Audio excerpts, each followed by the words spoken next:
പ്രിയമുള്ളവരെ എല്ലാവർക്കും നമസ്കാരം. ആത്മീയശാസ്ത്രത്തിലേക്ക് സ്വാഗതം. ഇന്ന് നമ്മൾ പഠിക്കുന്ന വിഷയമേ സ്പിരിച്വൽ ഡിസ്ഫോർമിയ. അതെ, ആത്മീയമായ രീതിയിലുള്ള ചില ഡിസ്ഫോർമിയകൾ, അതായത് ചില സംഭ്രമകരമായ ഒരു മാനസികാവസ്ഥയിലേക്കൊക്കെ എത്തപ്പെടാറുണ്ട് പലരും. പ്രത്യേകിച്ചും ഈ ഒരു കാലഘട്ടത്തിന് പ്രത്യേകത എന്താ? ഏത് അറിവുകളും എപ്പോൾ വേണമെങ്കിൽ നമുക്ക് ഒരു വിരൽത്തുമ്പിൽ കിട്ടുന്ന കാലഘട്ടമാണ്.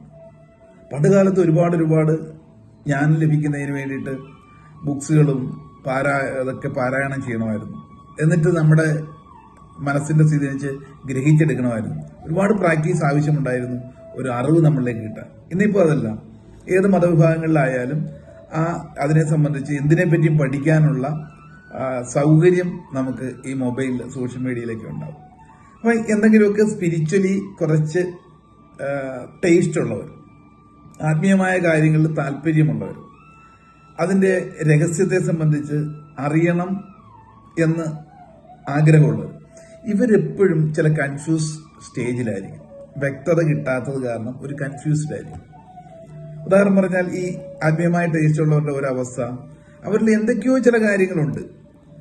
ഒരു മനോഹരമായ വീട് നിർമ്മിക്കുന്നതിന് ആവശ്യമായ സർവ്വ സാമഗ്രികളും ഒരു പറമ്പിൽ കൂട്ടിയിട്ടിരിക്കുന്നു, പുരയിടത്തിൽ. പക്ഷെ അത് വീടായിട്ടില്ല. ആ വീടിന്റെ നിർമ്മാണത്തിന് ആവശ്യമായ എല്ലാ കാര്യങ്ങളും ഉണ്ട്. അതങ്ങനെയായിട്ട് ചെതറിക്കിടപ്പുണ്ട്. ഈ സാമഗ്രികളെല്ലാം കൃത്യമായി അടുക്കും ചിട്ടയോടുകൂടി യഥാസ്ഥിതി അത് ബിൽഡപ്പ് ചെയ്യുമ്പോഴാണല്ലോ നല്ലൊരു വീടായി മാറുന്നത്. എന്ന് പറഞ്ഞ പോലെ എന്തൊക്കെയോ ചെറിയ കഴിവുകൾ പലരുടെ ഉള്ളിൽ ചെതറിക്കിടപ്പുണ്ട്. ഈ കൺഫ്യൂസ് സ്റ്റേജ് നിൽക്കുമ്പോൾ ഇവരിൽ ചില അനുഭൂതികളൊക്കെ ഉളവാകാറുണ്ട്. പ്രാർത്ഥിക്കുന്ന സമയത്തും വെറുതെ ഇരിക്കുന്ന സമയത്തും ധ്യാനിക്കുന്ന സമയത്തുമൊക്കെ ശരീരത്തിലേക്ക് എന്തോ ഒരു എഫക്റ്റ് വരുന്നതായിട്ട് തോന്നാം. പലരും എന്നോട് സംശയം ചോദിക്കുന്നതാണ്, നിത്യേന എന്നാണോ? അത് കൂടിയാണ് വരുന്നത്. ചിലർക്ക് ഒരു പ്രകാശം വരുന്നതാണൊക്കെ തോന്നാം. ചിലർക്ക് ഒരു തരിപ്പ് പോലെയോ ബോഡിയുടെ വെയിറ്റ് കുറയുന്നത് പോലെയോ. അതുകൊണ്ട് തന്നെ ഭയന്നിട്ട് അതൊക്കെ നിർത്തും ആൾക്കാർ. ഞാൻ മെഡിറ്റേഷനൊക്കെ പണ്ട് ചെയ്തുകൊണ്ടിരുന്നതാണ്. ഇങ്ങനെ ഒരു പ്രശ്നം വന്നപ്പോൾ പേടിച്ചു പോയി, ഒരു വലിയ കുഴപ്പമാണെന്ന് നിർത്തിക്കളയും. ഇതിൻ്റെ ഒന്നും കാരണം അറിയില്ല. അല്ലെങ്കിൽ ചിലർക്ക് ചില ഇൻറ്റ്യൂഷൻസ് ഒക്കെ ഉണ്ടാകും. ഞാൻ വിചാരിക്കുന്ന കാര്യങ്ങൾ പെട്ടെന്ന് സംഭവിക്കുമ്പം ഒരു ഭയം, എനിക്കെന്തെങ്കിലും കുഴപ്പമുണ്ടോ? അതും ചിലപ്പം ദുസ്സഹമായ കാര്യങ്ങളായിരിക്കാം. അപകടകരമായ കാര്യങ്ങളെപ്പറ്റി ഞാൻ ചിന്തിച്ചാൽ മതി, അവിടെ സംഭവിക്കും. അപ്പൊ ഇവരുടെ വിചാരം ഞാനിത് ചിന്തിച്ചുകൊണ്ടാണ്. ഇങ്ങനെയൊക്കെയുള്ള ഒരുപാട് കാര്യങ്ങൾ, അല്ലെങ്കിൽ മറ്റുള്ളവരെക്കാട്ടിലും വ്യത്യസ്തമായ രീതിയിൽ എന്നിൽ എന്തോ ദൈവിക ശക്തിയുണ്ട് എന്നിവരുടെ ചില ധാരണ. ഇങ്ങനെ ഉഴലുന്ന വേളയിലാണ് ഇന്നിപ്പോൾ സോഷ്യൽ മീഡിയയിലേക്ക് ഒരുപാട് വിഷയങ്ങളെ സംബന്ധിച്ച്, പ്രത്യേകിച്ച് സ്പിരിച്വൽ കാര്യങ്ങളെ സംബന്ധിച്ച് ഓരോരുത്തരും ഇങ്ങനെ തട്ടിവിടും അവരവരുടെ അറിവുകളൊക്കെ.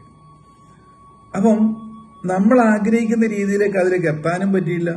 എന്നാൽ ഈ പറയുന്ന ആൾക്കാർ, പലതും കാട്ടിത്തരുന്ന ആൾക്കാരൊക്കെ വലിയ അത്ഭുതങ്ങളൊക്കെ അവരുടെ ജീവിതത്തിൽ സംഭവിപ്പിച്ചതായിട്ടും, അല്ലെ അവർക്ക് ഇതൊക്കെ നേടാൻ പറ്റി എന്നൊക്കെയുള്ള പല വിഷൻസ് ഒക്കെ കാണിക്കുമ്പോൾ നിങ്ങൾക്ക് അത് അത്ര എത്താൻ പറ്റിയില്ലല്ലോ, എനിക്കത് എത്താൻ പറ്റുന്നില്ലല്ലോ എന്നൊക്കെയുള്ള ഒരു ഉത്കണ്ഠ വരുമ്പോൾ സ്വയം കുറേ നാൾ കഴിയുമ്പം അവനവനെ പറ്റി ഒരു ആത്മനിന്ദ ഉണ്ടാകും.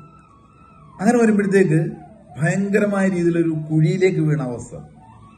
അവിടെ ഒന്നും അത്ര എത്താൻ പറ്റിയില്ലല്ലോ. പലരും കാണിക്കുന്ന എല്ലാം ഷോ ഓഫാണ്, അല്ലെ പറയുന്നതെല്ലാം അവരനുഭവിക്കുന്ന ആയിരിക്കില്ല. ഇപ്പം ഫേസ്ബുക്കിൽ പലപ്പോഴും, അല്ലെങ്കിൽ ഇത് കണക്ക് സോഷ്യൽ മീഡിയയിൽ പലപ്പോഴും പലരും അത് ഇങ്ങനെ സാധ്യമാക്കിയിട്ടുണ്ട്, സാധ്യമാണ്, ഞാൻ അത് ചെയ്തു ഇത് എന്ന് പറയുമ്പോൾ നിങ്ങളൊരു സ്പിരിച്വൽ ക്വസ്റ്റൻ ഉണ്ട്, എനിക്ക് അത്ര എത്താൻ പറ്റുന്നില്ലല്ലോ എന്നുള്ള മനോഭാവത്തിലേക്ക് നിങ്ങൾ എത്തപ്പെടും. പ്രത്യേകിച്ച് റീൽസ് ഒക്കെ കാണുന്ന സമയത്ത് ആവർത്തിച്ച് ഇതേപോലെയുള്ള സ്പിരിച്വലി അവേക്കനിങ് ആയിട്ടുള്ള ഒരുപാട് സംഗതികളൊക്കെ കാണും. അപ്പൊ നിങ്ങളിൽ അല്പസ്വല്പമൊക്കെ എന്തോ ചില കാര്യങ്ങളുണ്ട്, അത് അനുഭവിച്ചിട്ടുണ്ട്, പക്ഷെ എനിക്ക് അത്രത്തോളം അവരുടെ എത്താൻ പറ്റുന്നില്ലല്ലോ. ഇത്തരത്തിലുള്ളൊരു മാനസികാവസ്ഥ വരുമ്പോൾ നിങ്ങൾ മൊത്തത്തിൽ ചിത്തഭ്രമം ഉള്ളവരായി മാറുന്നു, സ്പിരിച്വലി ചിത്തഭ്രമം ഉള്ളവരായി മാറുന്നു. അതുകൊണ്ട് അങ്ങനെയുള്ള കാര്യങ്ങളിലേക്കൊന്നും കൊണ്ട് ശ്രദ്ധ കൊടുക്കാതെ അവനവന്റെ അവസ്ഥ, നിലവിലുള്ള അവസ്ഥ മനസ്സിലാക്കി അതിനെ പരിപക്വമാക്കുവാൻ ചിട്ടയോടുകൂടിയുള്ള നിങ്ങളുടെ അറിവിനെ അതിനെ ചിട്ടപ്പെടുത്തി കൊണ്ടുപോവുകയും കുറേശ്ശെയായിട്ട് കൂടുതൽ കാര്യങ്ങൾ മനസ്സിലാക്കി അത് നമ്മളിലേക്ക് അപ്ലൈ ചെയ്യുമ്പോൾ ഈ സ്പിരിച്വൽ ഡിസ്ഫോർമിയ എന്ന് പറയുന്ന മാനസികാവസ്ഥയിൽ നമുക്ക് രക്ഷപ്പെടാൻ പറ്റും. അല്ലെങ്കിൽ സ്പിരിച്വാലിറ്റി കയറി വട്ടുമൂതെന്ന് പറയാറില്ലേ, അതൊരു ലഹരിയാണ്. എല്ലാം ലഹരിയാണ്. ലഹരി എന്ന് പറഞ്ഞാൽ എന്താ? അത് എനിത്തിങ് എക്സീഡഡ് ഈസ് ലഹരി. എന്തും അധികമായാൽ ലഹരിയായിട്ട് വരുന്നു. അത് അവസാനം വിഷലിബ്ധമായി ടോക്സിക് എഫക്റ്റ് ആയി മാറുന്നു എന്നുള്ളതാണ്. അപ്പൊ സ്പിരിച്വാലിറ്റിയിലൊക്കെ നമ്മൾ സഞ്ചരിക്കുമ്പോൾ ഇങ്ങനെയുള്ള കാര്യങ്ങളൊക്കെ ശ്രദ്ധിച്ചിരിക്കുക. ഓക്കെ, ചിന്തയ്ക്ക് വിട്ടുകൊണ്ട് ഇന്നത്തേക്ക് നിർത്തട്ടെ. നന്ദി, നമസ്കാരം.